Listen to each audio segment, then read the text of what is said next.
ஆடு மற்றும் ஒட்டகத்துடன் சேர்ந்து கொண்டது. கடலின் சீற்றமான அலைகள் அவர்களை பாதி மூழ்கடித்து விட்டது. ஆனால் ஆமையோ அவர்களை திறமையாக கொண்டு சென்றது. அங்கு ஆந்தையை சந்தித்தனர். ஆந்தையோ விவேகத்துடன் கூறியது,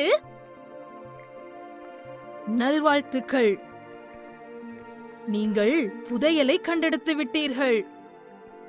எங்கே என்று எல்லோரும் ஆச்சரியத்துடன் கேட்டனர். ஒன்றாக சேர்ந்து நீங்கள் காட்டை கடந்து மலையேறி பள்ளத்தாக்கை துணிகரமாக கடந்து பாலைவனத்தையும் தைரியமாக தாண்டி கடல் கடந்து வந்துள்ளீர்கள். ஒருத்தருக்கு ஒருத்தர் உதவி இல்லாமல் இதை சாதித்திருக்க முடியாது.